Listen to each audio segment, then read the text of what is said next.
Chicago, 2011. A cop is murdered. Police and prosecutors swear they have the trigger man. He swears he didn't do it.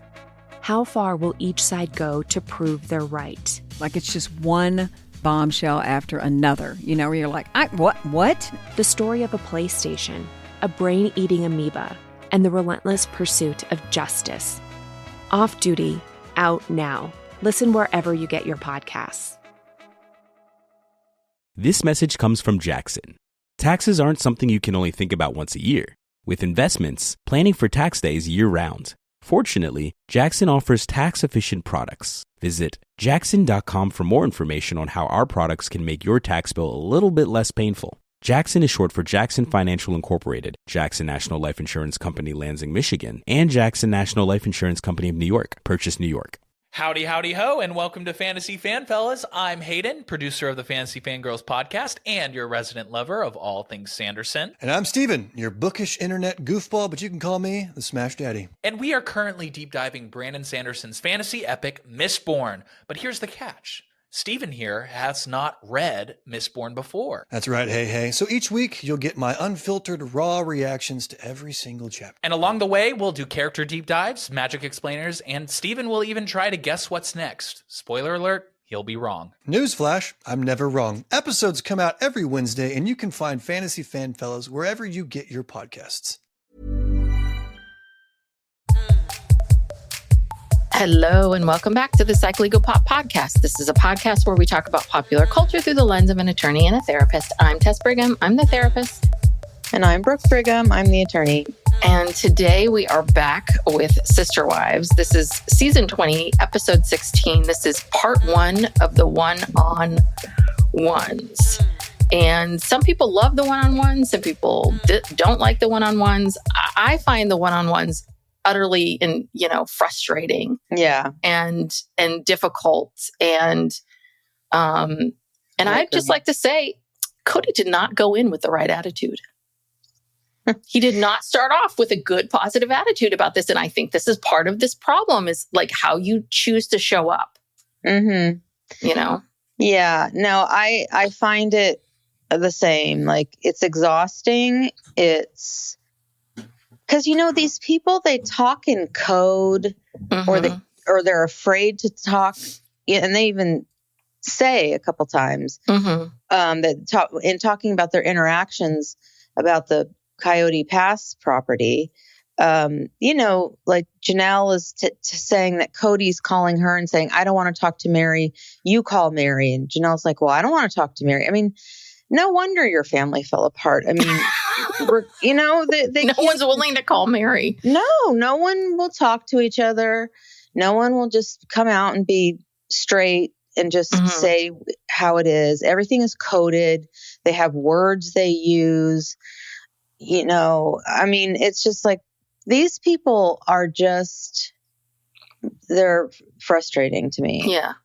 Well, there's certain, it's interesting. Janelle, there's just certain hills that you think about, like, for example, the whole Kody, why don't you call Meri? Because Kody, quote unquote, is scared of Meri or whatever it is. I get where Janelle's coming from, which is a little bit like, you're on title. You're the one. This is your problem. This is your project problem. This should be driven by you. And I'm with her on that. And at the same time, Janelle, you want to get the shit done, right? Mm-hmm. And this man drags his heels. So what hill are you going to die on? This one or this one? Do you know what I mean? It's like you're picking and choosing. Now you're going to hold him accountable now? Yeah. On this one thing. And to me, I feel like this whole thing with Meri and Janelle and Kody and selling the property out from under Meri was Janelle making a joke, Kody taking it seriously, and then running with it. I don't know if it was a joke because the impression that I got after this episode was that I think Janelle really is the one who was like, let's just do whatever we have to do and you can deal with Meri later. Mm-hmm. Because she needed that money. Yeah. And she wanted Kody. And Robyn, they needed it too. But Meri was the only one that really didn't need it. Right. So she was able to hire a lawyer and, try at least to get what she was entitled to. Because we see in a clip from a future one-on-one where Suki says to Meri, now, are you saying that every penny that you made from your house in Las Vegas went to Robyn's house? And Meri said, yes. Mm. We don't know how much, but I feel like Meri made like $50,000, $60,000 off of that, which is a lot, but compared to what the house costs. But so I feel like Meri was trying to get that back. Yeah. And, and the appreciation. I mean, if you invest $50,000 in a property and it appreciates, you're entitled to the appreciation on that money. And I can imagine for Meri, though they haven't seen, they're watching the season now, or I don't know when they get to watch the season. It must, right? They then sold that other house. It appreciated. They took that money and now they're living in this compound. Right. And it's like, my seed money made all this happen. Right. They're still using her seed money. And, and also too, I realized when they kept saying, oh, we could have sold it out from under Meri, I was like, this always bothers me as a lawyer. I get so like technical about what are they talking about? So I did look up the law in Arizona and it's the same as the law in California. They would have had to file a partition action to force the sale. It's not like something that could just be done easily.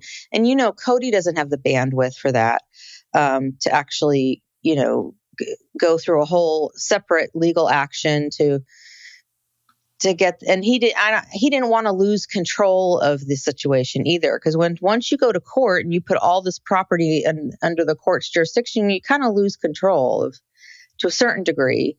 And so he wasn't going to do that. And so they obviously came to some settlement, which still isn't fair to Meri because she still only got 25%, which is, her fourth.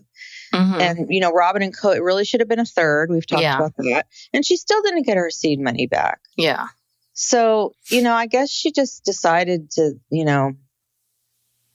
to just settle and, have it be done with. But Meri got screwed, and I feel like Kody and Janelle were part of it. Maybe. They really, this was very intentional. And do you remember there was an episode like after they moved to Flagstaff where they were talking about how they were going to divide up the property and who was going to be on which lot and whatever. And Janelle made it very clear, and I think she even told this to Meri, that she did not want Meri to she didn't want Meri to be on that parcel that had the quote unquote pond, which is really like an irrigation ditch or something. Because in Lehigh, Meri would let the kids walk through her house, and that she didn't want Meri to have control over this common area, or what should be common area. So, so to this day, Janelle doesn't trust her. Kody doesn't trust her. And really, this whole thing is just really sad. Yeah. Well, and I guess this is why she keeps saying, I won't be silenced. I won't be silenced. Yeah. It's just a bit more of like, I'm going to ask for what I put in. I'm going to, and I'm sure Kody always made her feel like crap. If she even asked about, am I ever going to get my $50,000, $60,000 back or whatever? I'm sure he guilted her and told her she was a bad sister wife. And, this is for the family and don't you care and blah, blah, blah. So. Right. And well, Janelle, she apparently, I thought she put her money in as well. Both her and Meri contributed to Robyn's down payment. So anyway, I'm just kind of tired of hearing about this. But the other part of it too is this is what was bugging. So the first scene is basically it's Robyn and Kody getting ready to head off to Scottsdale. This whole scene was hilarious. I'm sorry. I know. It seemed kind of fake to me because Kody, I feel like those suitcases were empty because the way he was carrying them. And then I feel like this was filmed after the fact, but. Well, maybe because he comes out, he's got like 5 or 6 suits, but because he doesn't know what he's going to wear yet. Like he's Jennifer Lopez. And the best is he shows up to the thing in jeans and a t-shirt and like a jacket. It's like you didn't even wear a suit. No, he had like 10 outfits on hangers that he just kind of threw in the back. And he's like, well, I'm not sure what I'm going to be wearing yet. Like this is, like you're getting ready for the Oscars. Like, let's try a bunch of different outfits and see. Yeah, your stylist will be there. So they'll decide what you're going to wear that day. But him just coming out and saying this comment about like the CSCC chicken shit chit chat. It was like the minute he said that, I'm like, this isn't going to go well. It's not. This is not going to go well. Mm-hmm. If you've labeled this and you're now saying it to people, this is your attitude. And again, this is what you're willing to say on camera. Mm-hmm. So this is your attitude on camera. So underneath all of that, it's 20 times worse. And I was like, oh, this isn't, nothing's going to change. He's not going to learn anything. And if you're sick of the chit chat and you feel like it's antagonistic, then why don't you guys all get on a couch together? Why don't you guys all do that? Or don't do the show. Yeah, or just, don't do the show. Live your life and then you won't have to hear it. Yeah, the backbiting. He loves it. Oh, God. And the other part of it, too, is he's talking about like because he just went on his apology tour. And he's like, these relationships are very fragile. We're at a fragile point. And God knows what I'm about to say on this one. Right. It's going to really make it worse. It's like, Kody, you don't have relationships with these women. Who are you kidding? That apology tour didn't fix anything. Yeah. Oh, God. And I love Robyn comes out of the house with this flimsy umbrella and like a cooler, or it looked like 2 coolers. Yeah, how far is Flagstaff from Scottsdale? I mean, do you need 2 coolers? I don't know. I don't know what they're preparing for, but she's just so goofy. Mm-hmm. Like in real life, it's like, when she's on the couch, she's like, Miss Robyn, buttoned up. But in these scenes that we've been seeing this season of her at home and just with Kody, gosh, she's a dork. Yeah, I could have told you that. We saw the breakdancing. The breakdancing. That she first denied. She tried to deny it, and then they had the film.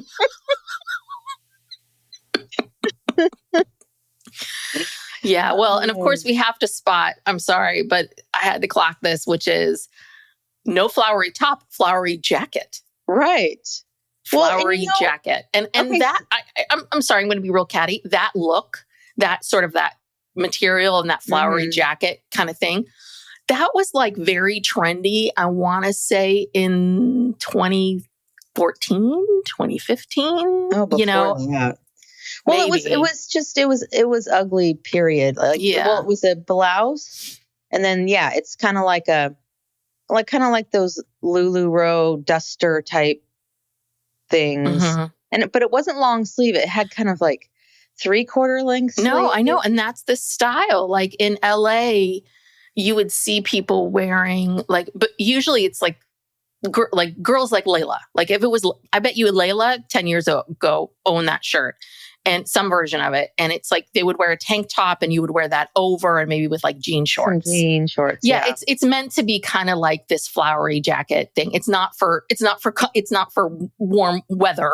Right. It's raining, Robyn. Why are you go put a coat on? Well, that's the thing. She never wears the right thing. And then when she should have, at least that had some color. It was like green and white. Then when she gets to the one-on-one interviews, she's got this burgundy work shirt, like polyester work shirt. God, whatever. Yeah. No, her upscale casual, business casual look are just. No, they're just so happy with each other. So great. Good for you. And you know who else is happy with their life partner? Meri. She is very happy with her life partner, Jen. That's right. Yeah, well, Jen has earned her spot on the couch. I mean, she has been in every episode except for maybe, I think, one when they had to bring Amber in for that dating thing. The other thing, too, is I felt like, let's just interview Jen.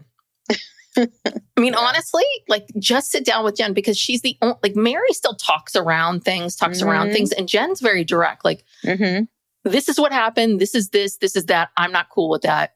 Stop. You know, I mean, it was like, so every time Jen talked to you, you were like, oh, good. Okay. So what is really happening? Yeah. Break it down, Jen. Yeah.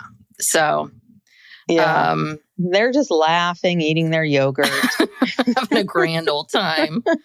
Jen is concerned. Maybe I'll say something out of turn or whatever. Because I think the other thing is that, and I can understand Jen's mind, which is I wouldn't be surprised if what happens is that Meri brings her along as her support system to speak for her sometimes and then maybe Meri might say something to her in the car on the ride home saying like, oh, you shouldn't have said that, or oh, you shouldn't have said that, or whatever it is. Or maybe Jen's heard all the backlash from Kody or something that she's worried about.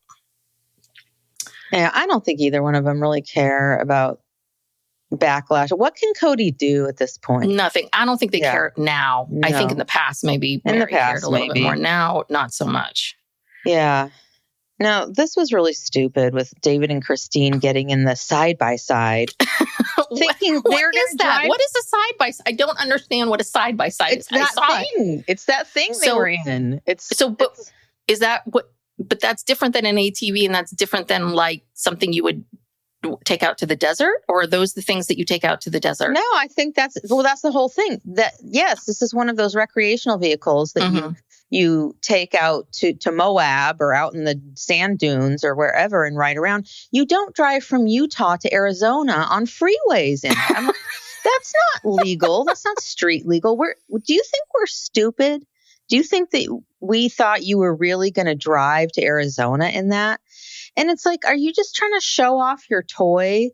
I mean, it was really, really dumb. And then they realized, as soon as they get around the block, oh, it's too hot there's no air conditioning here. It's really hot outside and this is really loud.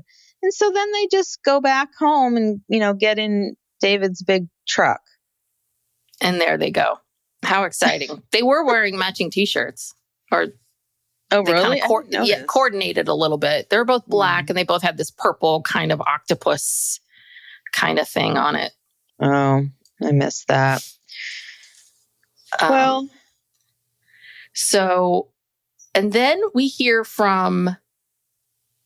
This was before the thing, because there was a lot of, this is one thing about the show, was that really the one-on-one interviews did not start, I want to say, until 15 plus minutes into the episode. Oh yeah. We had all kinds of, there was lots of like previews and all of that, but I guess we hear from Meri that Kody called her again and apologized about trying to sell the property out from under her. And I was like, oh, that's a little political.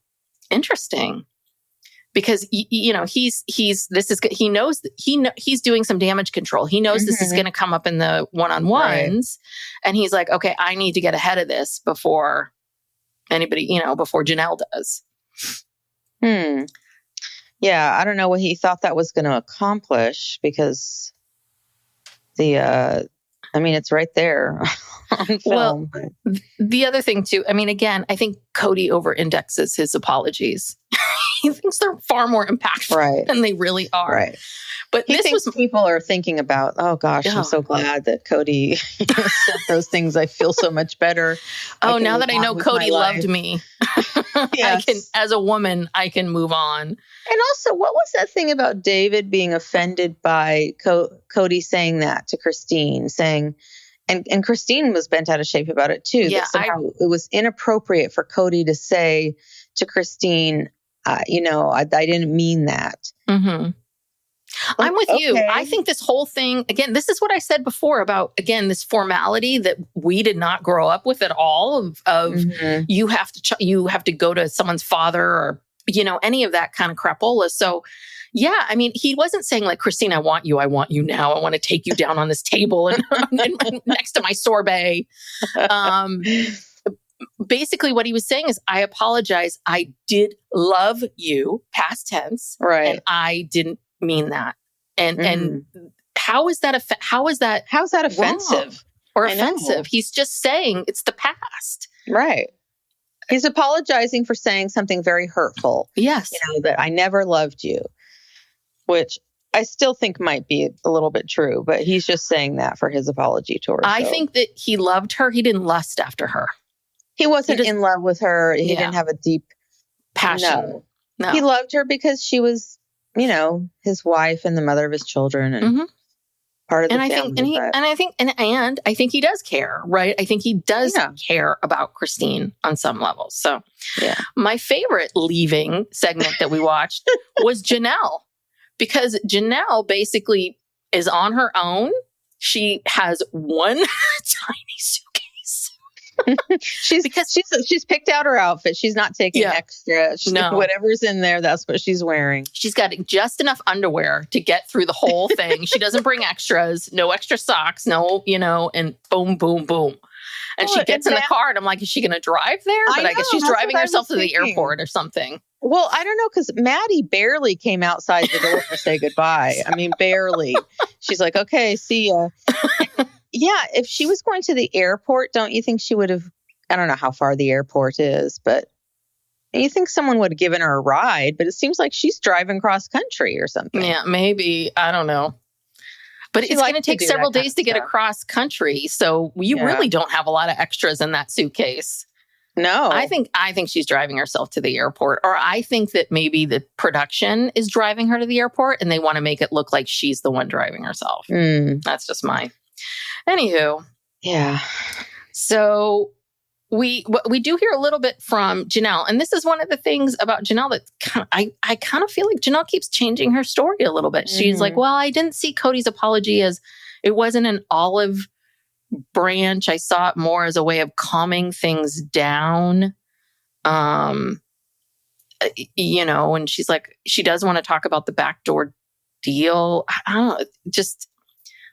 She keeps saying she didn't do any backdoor deal. And she didn't, but she was suggesting something to Kody because she was so desperate to get that money. She didn't want to lose the buyer, but if he were to sell it, he would have he would have had to go to court, and that would have taken months and months and months, and you probably would have lost the buyer. So none of this makes any sense logically. I have to stop thinking logically when it comes to these people. Well, and that's why they just do whatever. Because that's why I feel like, and this is why Janelle keeps coming back to this, which is I feel like Janelle said something. I think the two of them were bitching about Meri, which I'm sure they've done a lot over the years. They're bitching about Meri. And I'm sure that Janelle said something to the effect of, well, let's just try to sell it out from under her. And then we can, and then maybe they kind of latched onto that and really started thinking about it and talking about it. That's why I say it's joking. Yeah. Like, I really feel like this was the scenario. And I think that Janelle, like most of us would think, oh, this is between the two of us. Everyone talks, we've talked about this. Everyone talks crap about other people. I don't care if you're talking crap about me. I just don't need it repeated to me. It's fine. Whatever you want to think is what you want to think. So I think that Janelle thought he was going to keep this under wraps, and then he spills the beans. And so she's like, because he can't keep his mouth shut. And so now she's, I think she's backtracking and trying to defend herself, as opposed to just saying, listen, I'll be honest with you. I was frustrated with Meri, and I was frustrated. I needed that money. I needed this. I needed that. Like, instead of just owning that and saying, but quite frankly, it was a very casual conversation, or it was a bitching conversation. Right. Just own it. Own it. Well, yeah. And I think what Janelle meant was, just sell the property and then give me my money, and then you can deal with Meri and give her whatever. And now it's just been blown all out of proportion. Yeah. Because Kody couldn't keep his goddamn mouth shut. He just needed to not talk about it. Exactly. Exactly. And when did he first bring it up? I mean, was it during the apology tour? I feel like kind of. I feel like he just started talking about it in one of his confessionals. And again, like, so stupid. Like, you didn't have, nobody asked you that question. No one asked you, did you and Janelle try to do a backdoor deal? No, you just popped off and just came out with this on your own. And now it's become a storyline. Yeah. So he doesn't think. Yes. Well, so finally we get to see the one-on-ones are starting, and Kody walks into this mega mansion that is... What is this place? That was the weirdest thing I've ever seen in my entire life. I'm like, this is one of these weird compounds that are out in the middle of nowhere where you're like, are there people being held here? Right. It looked like are there secret weapons being built? Like, what is happening? I mean, it looked weird. It was weird. Yeah, and why that? Kody. Yeah, but it's huge. It's huge. You only need one room, and maybe a back room or a dressing room. You need a couple rooms. You need like a 3-bedroom house. Why didn't they just do it at that hotel? That everyone likes. Before. Yeah, they had a restaurant there. You can have lunch. Whatever.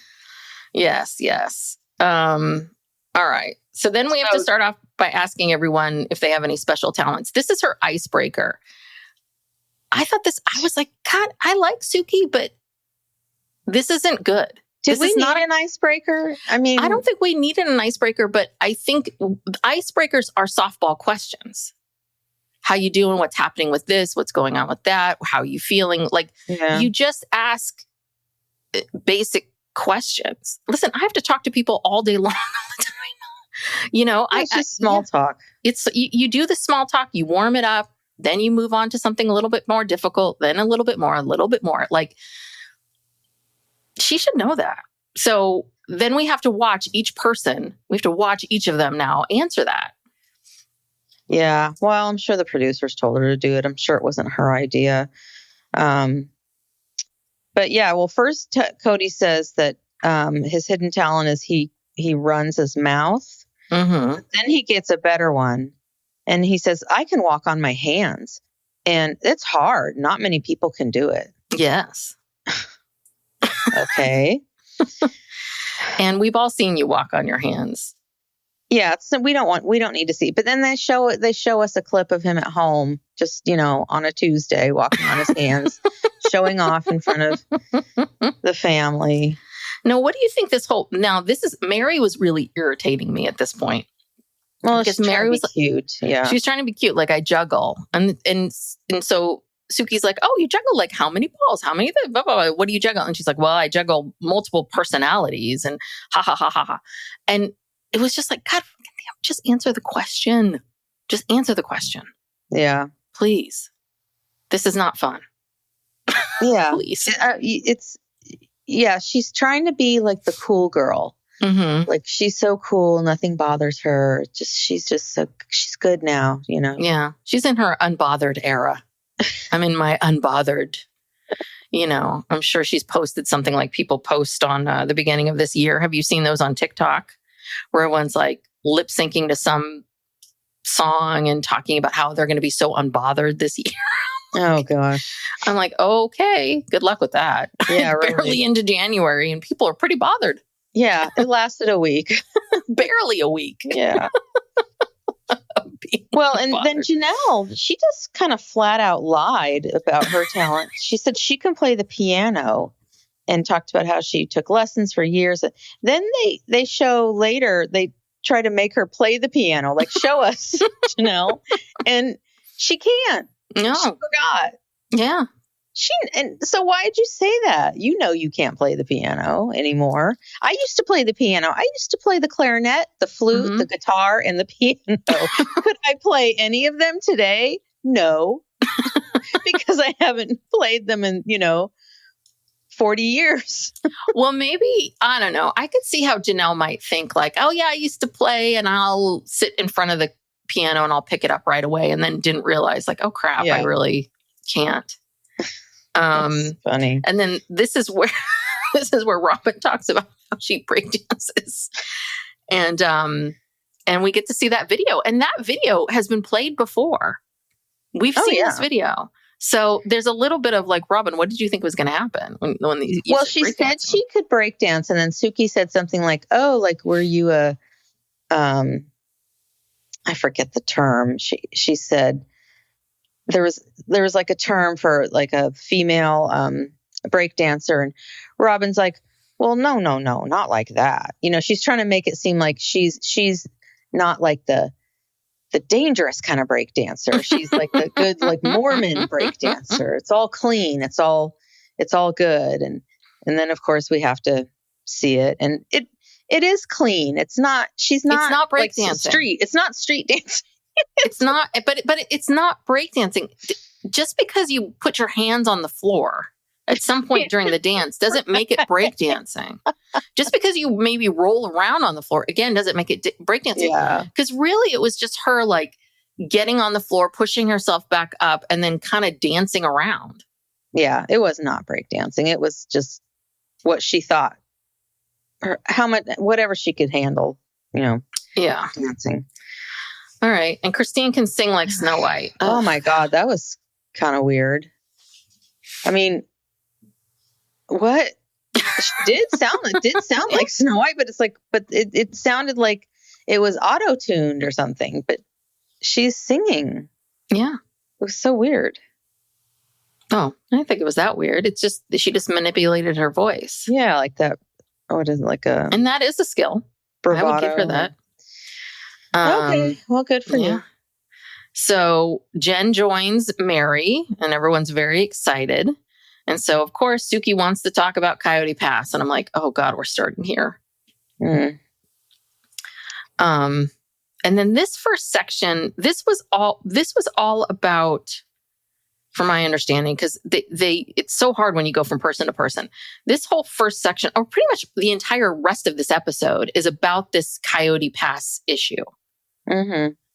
And what happened and who said what and all of that. Yeah, they talk about, I have in my notes here, the shy, pretty, submissive wife. Yeah. So I think that we start off with the clip of Janelle making that comment to Meri. Right. And then talking about the awkwardness of Coyote Pass, of when they all got there, and we have to see the clip again. And again, Jen is the one who's really explaining what's going on, which is, she's like, listen, they were an hour, and we talked about this, they were an hour late. They were an hour late. So no, it's not on the person who was there on time to get out of their fucking car. Right. It's on the other person who was an hour late and saying, I'm so sorry. Yeah, and then Meri also said that it was really cold, and she didn't really want to get out of the car at that point. Yeah, you're waiting there for an hour. I mean, how rude. I mean, I would have left after at the 20-minute mark or 30-minute mark. I would have left. Yeah. I mean, like, forget it. And this is being filmed. They have a call time. Mm-hmm. Who do they think they are that they just show up like an hour late? Yeah, they're goddamn divas. It's like, dude, you guys are on a reality show on TLC. Again, you're not J-Lo. I mean, I'm sorry, you're not this big thing. You unless don't have the right to be told them. Yeah, well, unless production told them to be there an hour later, just to create, tension, and hoping that there'd be some. I mean, it did increase the tension, that's for sure, but who knows? Maybe not in the way the way they wanted. Yes. So, yeah, this is where Kody kind of, he starts to defend himself about the awkwardness, because he said that he can't own that on his own, that the awkwardness needs to be shared.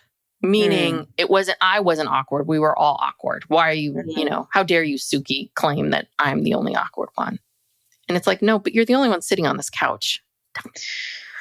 Yeah. I mean, look, Meri and Janelle could have spoken to Kody and Robyn. They didn't.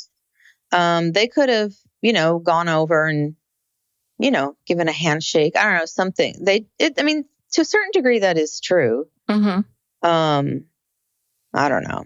I wasn't there. I don't know what. I don't disagree with him. What I think is interesting is if he's ever going to take ownership, he can't ever take full ownership. Mm-hmm. Like, oh yeah, I was awkward. Just move on. It's always like, I was awkward. They were awkward too. They were awkward too. It's like it's a very childlike. You can't just sit on your own. And it's like, and it's not like everybody else is on the couch with you. She's just talking to you. Well, yeah. And also Kody wants to be respected as like, the head of the family, or, the the patriarch or whatever, well, then act like it. You know, you be the one who goes and breaks the ice. And that is a very good, you're absolutely right. That's a very good point, which is because there are people out there, right? They take on that role. Yeah. Well, and is this where they start talking about, did he talk about quick claims? Or no? Yeah, I think when he was talking about what happened, where he said that this buyer came along, but they were in the process of trying to, you know, quit claim the interest to make it equal. And then the offer expired, but then they renewed it. And he was kind of going into a little bit of the history there, but yeah, and that's where, if they bring up that Kody told Janelle to talk to Meri to get her on board because Meri wouldn't talk to him. And he said, Robyn's too shy to call Meri. What? These two used to be BFFs. I mean, Meri was like the only reason that, you know, or Robyn was the only reason that Meri was, you know, kind of felt like she had a chance with the family because Robyn was her friend, quote unquote. Well, and then we learned that Robyn has the spine of concrete and steel. Well, okay, but she can't make a phone call? But she can't make a phone call. She's too shy. Yeah. Too shy to call Meri. And quite frankly, and I also would like to point this out because I think that a lot of people buy into this, which is nobody is too shy to make a phone call. Like shyness and, you know, what is really true is she doesn't want to deal with the discomfort of having an awkward conversation. That's what the truth is. It's and you know, don't ever use I'm a shy person and this is why I shouldn't make this phone call. That's just you're gonna spend your whole life telling yourself something about yourself that's gonna get in your way. Anyway. Ugh, God, these people. And so then Suki asks, you know, the others about Robyn. Is she submissive? Oh, God. And, who cares? Yeah.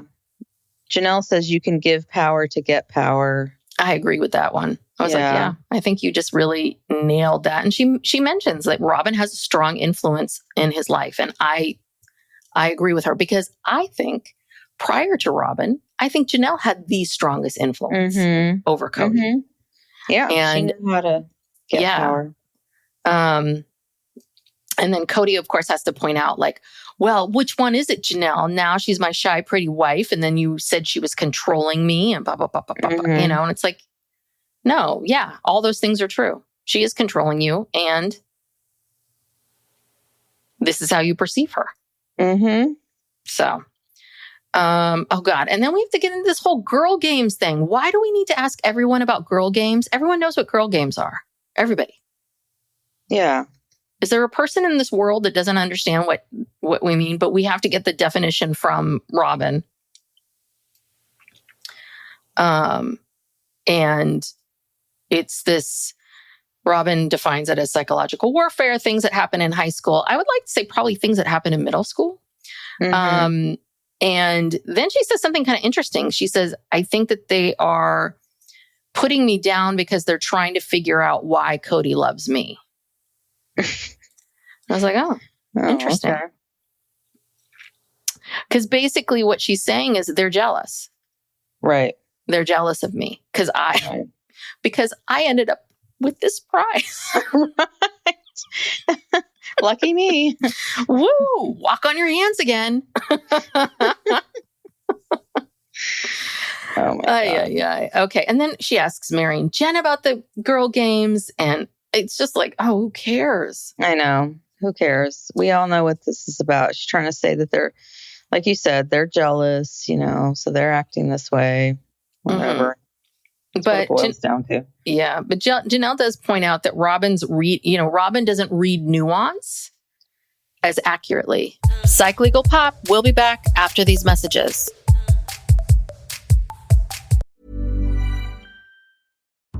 Chicago, 2011. A cop is murdered. Police and prosecutors swear they have the trigger man. He swears he didn't do it. How far will each side go to prove they're right? Like it's just one bombshell after another, where you're like, what? The story of a PlayStation, a brain-eating amoeba, and the relentless pursuit of justice. Off Duty, out now. Listen wherever you get your podcasts. Howdy, howdy, ho, and welcome to Fantasy Fan Fellas. I'm Hayden, producer of the Fantasy Fangirls podcast and your resident lover of all things Sanderson. And I'm Steven, your bookish internet goofball, but you can call me the Smash Daddy. And we are currently deep diving Brandon Sanderson's fantasy epic, Mistborn. But here's the catch. Steven here has not read Mistborn before. That's right, hey. So each week, you'll get my unfiltered, raw reactions to every single chapter. And along the way, we'll do character deep dives, magic explainers, and Steven will even try to guess what's next. Spoiler alert, he'll be wrong. Newsflash, I'm never wrong. Episodes come out every Wednesday, and you can find Fantasy Fan Fellas wherever you get your podcasts. So then we get into... So Robyn can't read nuances very well. And Janelle, so they asked Janelle about some of the comments that she was making, kind of ripping on Kody, all that kind of stuff. And again, Janelle's really unbothered by it all. She's just like, yeah, I thought it was funny. Yeah, I was calling him names. And I just had to say it in that moment. And I'm sure he does the same. So she's just like, I don't care. But then they talk about this whole thing of the ex-wives club, and Meri makes this comment about like she doesn't want to be in the ex-wives club. That's Janelle and Christine. And basically what she's saying is she was saying we have different value systems. So to me, I feel like this is Meri's way of saying, I'm not like them. I'm not going to sit around and bitch and moan about Kody or talk about being an ex-wife or whatever it is like they are. They've, as if the two of them have really attached themselves to this. And it's a little bit like, no, Meri, they understand the assignment. They understand the assignment. I feel like most likely they're not talking about him all the time. I think they talk about him when the cameras show up because they have to. Yeah. Well, and also, I just totally forgot what I was going to say. But yeah, I think it's... Never mind. Move on. Brooke's losing it. What was I going to say? It'll come back to you.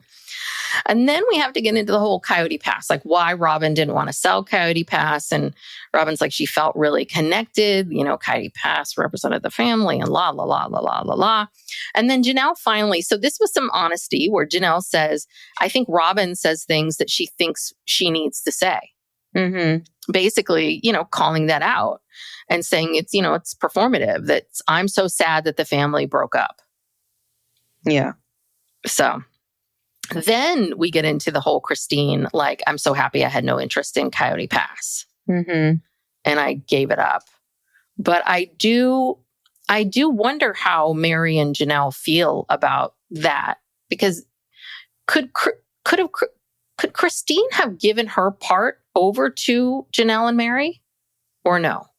Yeah, if she wanted to. I mean, she could have given it to anyone she wanted to give it to. Mm-hmm. But of course, she just, gave it to Kody because she just wanted to get rid of it. Mm-hmm. I mean, she essentially gave it to Kody and Robyn because she was on a parcel with them. And I guess she just quitclaimed her interest to both of them. Mm-hmm. So she just wanted the quickest way to get out of it. I think she also knew that if she needed the money from the house, and she knew that Kody would bitch and moan, right, or create problems unless she did it. So, right.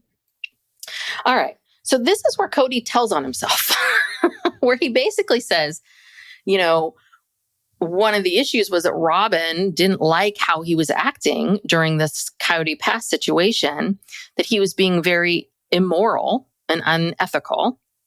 And he says, because I was thinking about selling the whole thing and distributing as I please. And Robyn was like, what's wrong with you? Yeah. And then she said something about, why would you partner with Janelle after all of my loyalty?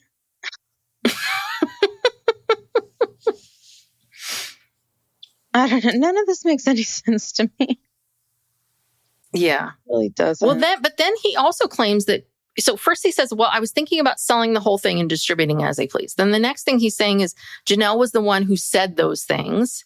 And he said, Janelle told me that she knew that because I could do that because she knew that I would give her that she would get paid. Mm-hmm. And yeah, then we go back to Meri and Jen. Again, Jen speaks up for Meri and says, how dare they do this? That's so wrong. I mean, Jen is like near tears. Near tears. So upset. And Meri basically says she can't trust Janelle or Kody because they're both trying to throw her under the bus. Yeah.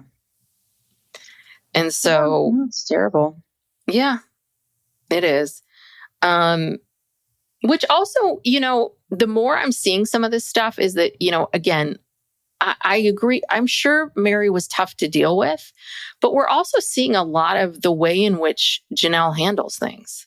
Do you know what I mean? A lot of this, like, I'm going to make this comment and then, it comes back around and I'm not going to own it. And then I'm going to be dismissive and then I'm going to be upset about this. And it's like, okay, I'm with you, Meri. I'm seeing it. Well, yeah. And this is tough. You can see how, all those years where Kody and Janelle were the ones, ultimately figuring out the financial stuff. And, they've done this before, they've worked together before. Yeah. Well, what are we going to do about this and that? And ultimately doing what they want to do. Yeah. Well, he pretty much spells it out. He says during their marriage, Janelle did this a lot. He says, telling me what she wanted and then saying, if you don't give it to me, then I'm going to do it anyway. And so basically we're back to the same argument of who controlled the purse strings. Was it Kody or was it Janelle or was it them together?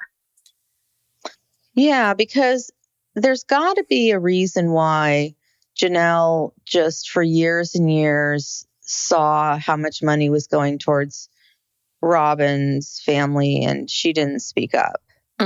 Like she must have been getting something in exchange for that. And she must have been telling Kody, well, I know this and this and this. And if, maybe she threatened to tell, Christine and Meri, like, if you don't let me do this, like maybe that's how she got the RV.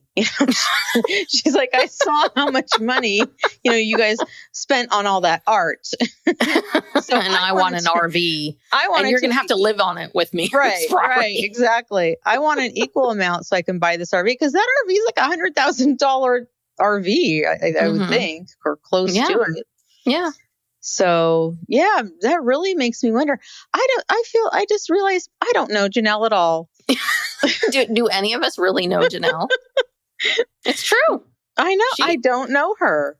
And Kody does admit like that he still may be in love with her. Yes. I know. He still wants to hit that. Yes, he does. He's like, yeah, I might still love Janelle. I mean, and so he knows that when Janelle comes calling that he's jumping. He's afraid of Meri, but Janelle, he's just still sweet on. That's true. I mean, yeah. So she has some kind of something over him. She really does. She does. And I feel like he, other than Robyn, like she was the one who he really did choose. Yes. I don't think he really chose the other ones. And I think he liked the fact that, Christine chose him too, but I think he liked the fact that like, ooh, she saw me at this wedding and she divorced this guy. Yeah, she left her husband for me. Because I'm so hot. But yeah, I really, Because when we saw the breakups, he was mad at Christine, but he wasn't asking for her back. He was pushing Meri out the door. Janelle was the one that he kept like all those meals that we had to watch at Josephine's. Like, yeah. Where he's like, wait a minute. When she finally said, basically, I'm done. He's like, well, what? Yeah. Can't we talk about this? And I can believe that she probably never had a formal conversation with him. No, I believe that was it. That's what we saw. Yeah. And I think that was the other part of this too, which is, and again, you know, he deserved a formal conversation if you were going to end the marriage. Yeah. So anyway, yeah, Janelle continues to deny everything. She's like, she said, you know, basically, I don't know. She keeps saying like, no, this was Kody. It wasn't me. It wasn't me. You know, Meri's pissed that they're trying to kick her out. And Christine thinks that the way the property was divided was stupid. Well, yeah, and she's just so happy. Yeah. Well, and then Kody also says, Janelle told him in the beginning when they were, figuring out how the property was going to be titled. He claims Janelle said, we can't trust Meri. I don't think she should be on more than the one parcel that they put her on. And he said Janelle was the manager of the books and knew what money could be paid to Coyote Pass. She's the one that said how things should be. Like this is what this should be. She decided how much money would be put towards paying it off. So that was interesting. Yeah. So this is what I'm wondering. And this is this game of telephone or misinterpreting or choosing to hear what you want to hear because it serves you, which is it possible that what Janelle said to Kody was, hey, you know, Meri's not a good sharer. We can't have her on the parcel with the lake, with the pond. Well, she didn't want her on any of them except for one. She said, okay, we'll give her one. She's got to be on one. But did she really say that? Or did she say to Kody, like, that's the thing. Cody's not a good report. Like, he's not good with the facts. So that's why I keep thinking that Janelle, this is what I'm questioning is, are these flippant things that she's saying? Are these things that she's saying that have some meat to it, but it's not like, I don't want her on no parcels. Any of the parcels, just not this one parcel.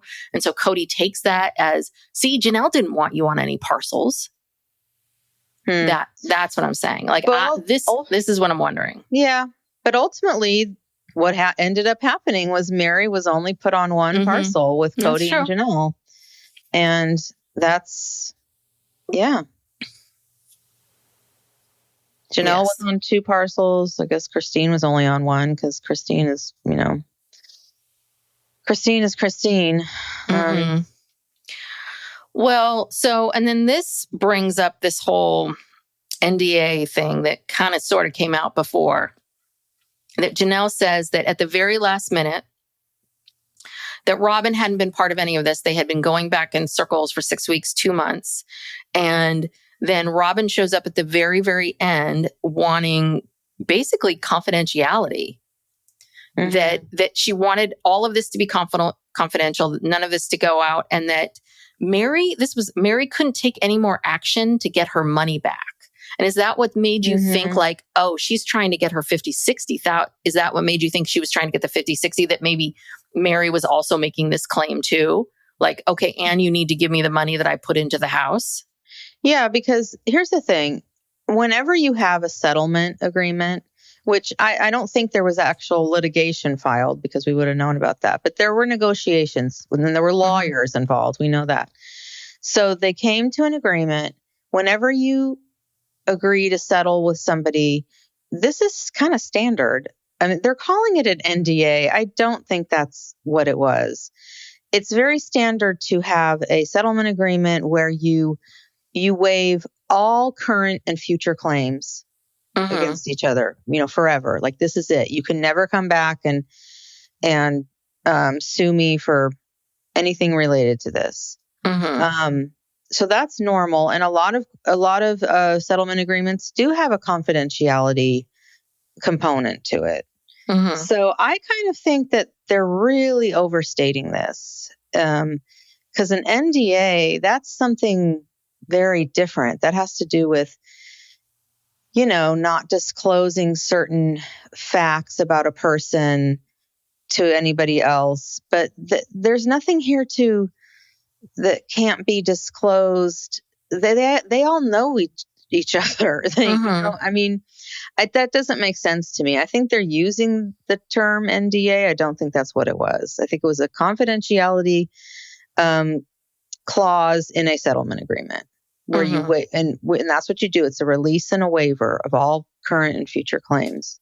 But this is what I'm saying is that what happens then is nobody trusts Robyn. So Robyn showing up with this piece of paper at the end, you know, really sort of, you know, ruffled Janelle's feathers. Robyn didn't come up with it.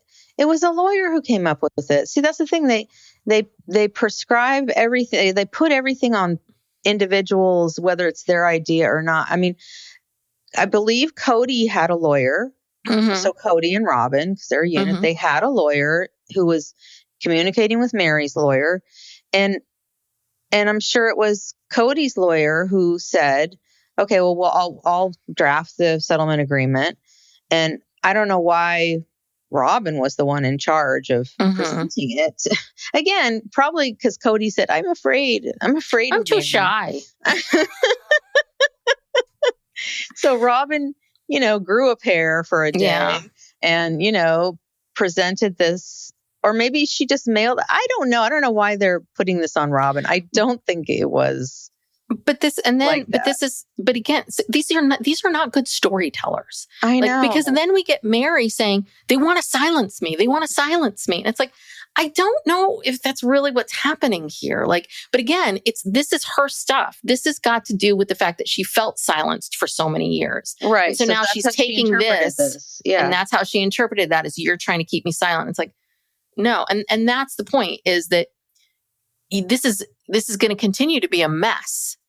And, you know, we're going to keep doing this dance unless you get on the same couch. I don't understand why the producers cannot make them get on the same couch. I don't understand. I know, but even if they were, like you said, the problem is they are all unreliable narrators because like Robyn and Kody and especially, they can't articulate like basic things about basic things. You know, it's like they're terrible communicators.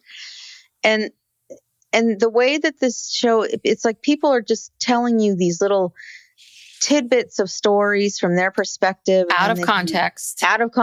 And then it all gets mashed up. And so as the audience member, you're just constantly going, huh? Yeah. Like, what? It's very, very frustrating. And that's why, you know, this show is frustrating to watch. And these one-on-ones are very frustrating because a lot of information coming at you and you're just like, okay. Yeah, trying to figure out like what really happened. And they talk in shorthand because they're talking about this stuff all the time with each other. And so they say things thinking that we as the audience know exactly what they're talking about or know the background of what they're talking about. And we don't. Yeah. So now we have to try to interpret this, you know? That's why I think after every segment, we just get Jen to sum it up for us and say, okay, this is really what's going on. Yeah. Here's what this happened. and this and this, and this is what happened. Be like, thank God. Okay, good. Okay, now we can move forward. And I, if you're listening to this and you've made it this far, you know, I feel bad because I feel like all we're doing is bitching, like, God damn it, this person, you know, all of these people. But I think that why I'm feeling this way is because I don't feel like I'm getting any truth. Like I'm loving Jen because I feel like I'm getting reality from her, but I still feel like, I mean, Christine didn't say much in this episode because she doesn't have anything to do with Coyote Pass. So, but it's hard to watch Meri and Janelle and Kody and Robyn do this dance because you're like, I can't trust any of your perceptions or your viewpoint. Everyone's just trying to protect themselves and like come off the best. And And I don't, and that we go back to, right. How many more years can this show go on? And I do think that this is continuing to be a problem. We live in a world today, especially today, where people want people want transparency and they want honesty and they want authenticity. Yeah. They want to see your flaws, not you promoting your flaws and saying, I have this flaw, so therefore buy my book. It's more of they want to see you be human. And you guys are not doing that. Yeah. So, anyhow. Frustrating. Yes. So what happens next week? And I also want to talk about something that Amy posted on her Little Miss Recap on her Facebook group. Okay. Well, next week, let's see. What do I have here? Robyn is saying Janelle got caught backstabbing. Okay. Didn't we just go through all that? Yes. I don't think we need to go through that again. Meri says Robyn should have told her, I guess, about this stuff with Janelle and Kody.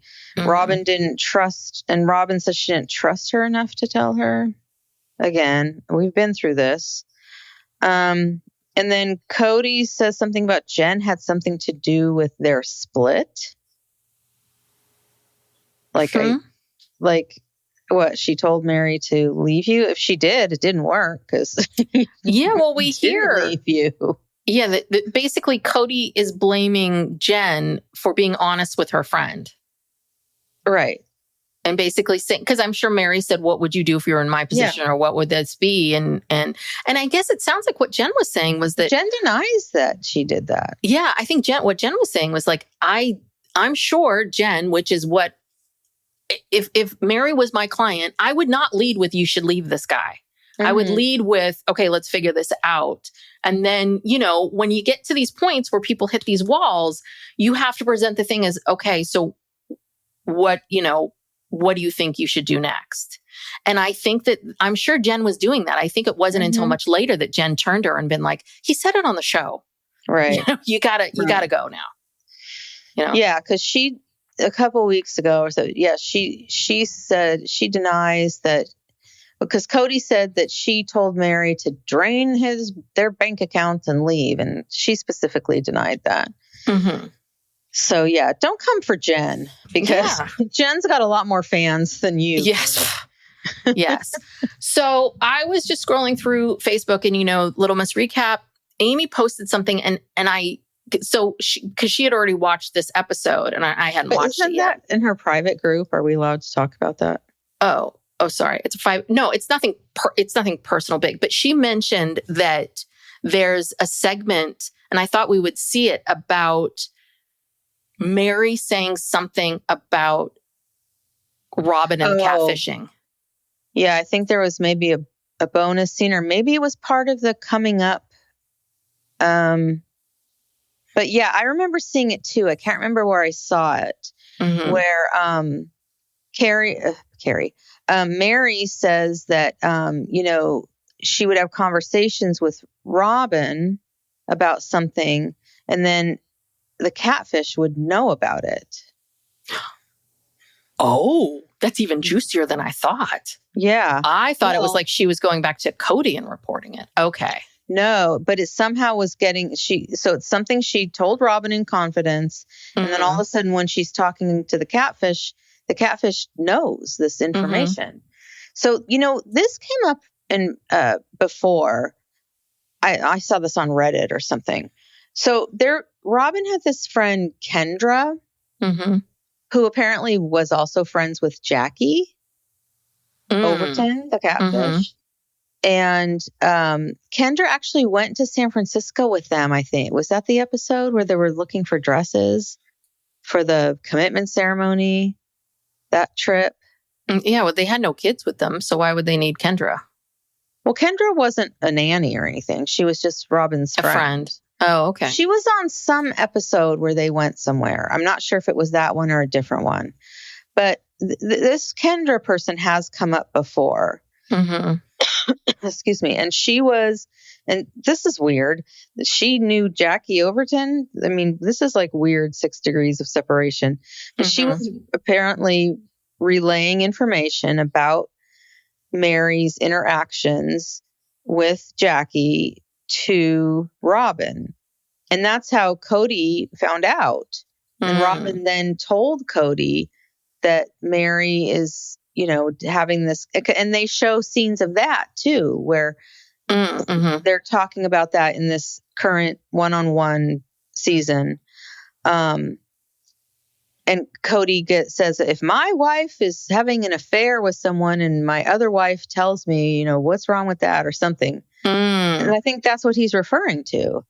Okay. I think that it was Robyn who broke the news to him about Got it. Okay. When I saw that on Facebook, I was like, ooh, I assumed, I didn't process it well. I think I assumed it would be in this episode. And then I thought it would be in the coming up. And then I thought it would be, I was like scanning for it. I'm like, why am I not seeing this? Anywho. Yeah. Okay, good. It's coming up. It's coming excited. up. Yeah. Yeah. Yeah. So all right. That's weird. Yeah. All right. So any last words about this episode? No. I have nothing left to say. Nothing. Well, thank you so much, everyone, for being here, for listening to us. There's other ways to support us. You can go on Patreon and check us out. You get all these shows ad-free. We do weekly bonuses. Ask Us Anything, lots of different stuff. So go check us out there. You can subscribe to the show, tell a friend, go on social media. There's lots of ways to support us. And 5-star rating and review if you haven't already. Those really do always help us and help people find us. So I think that's it. Thank you so much, everybody. Thanks, everyone. Bye. Bye. This message comes from Jackson. Taxes aren't something you can only think about once a year. With investments, planning for tax day is year-round. Fortunately, Jackson offers tax-efficient products. Visit jackson.com for more information on how our products can make your tax bill a little bit less painful. Jackson is short for Jackson Financial Incorporated, Jackson National Life Insurance Company, Lansing, Michigan, and Jackson National Life Insurance Company of New York, Purchase, New York. Howdy, howdy, ho, and welcome to Fantasy Fan Fellas. I'm Hayden, producer of the Fantasy Fangirls podcast and your resident lover of all things Sanderson. And I'm Steven, your bookish internet goofball, but you can call me the Smash Daddy. And we are currently deep diving Brandon Sanderson's fantasy epic, Mistborn. But here's the catch. Steven here has not read Mistborn before. That's right, hey. So each week, you'll get my unfiltered, raw reactions to every single chapter. And along the way, we'll do character deep dives, magic explainers, and Steven will even try to guess what's next. Spoiler alert, he'll be wrong. Newsflash, I'm never wrong. Episodes come out every Wednesday, and you can find Fantasy Fan Fellas wherever you get your podcasts. Acast powers the world's best podcasts. Here's a show that we recommend. This season on The Dream. Supplies are being provided by nurses who run out in the middle of the night and purchase diapers, but the hospital is still charging as if they still have these items. We are digging into every topic we've ever wanted to cover on this show. It's a spinning plate analogy. The second that you stop spinning those plates, that crashes. So you can never stop working. The Dream Season 4 comes at you weekly starting Monday, January 20th. Acast helps creators launch, grow, and monetize their podcasts everywhere. Acast.com.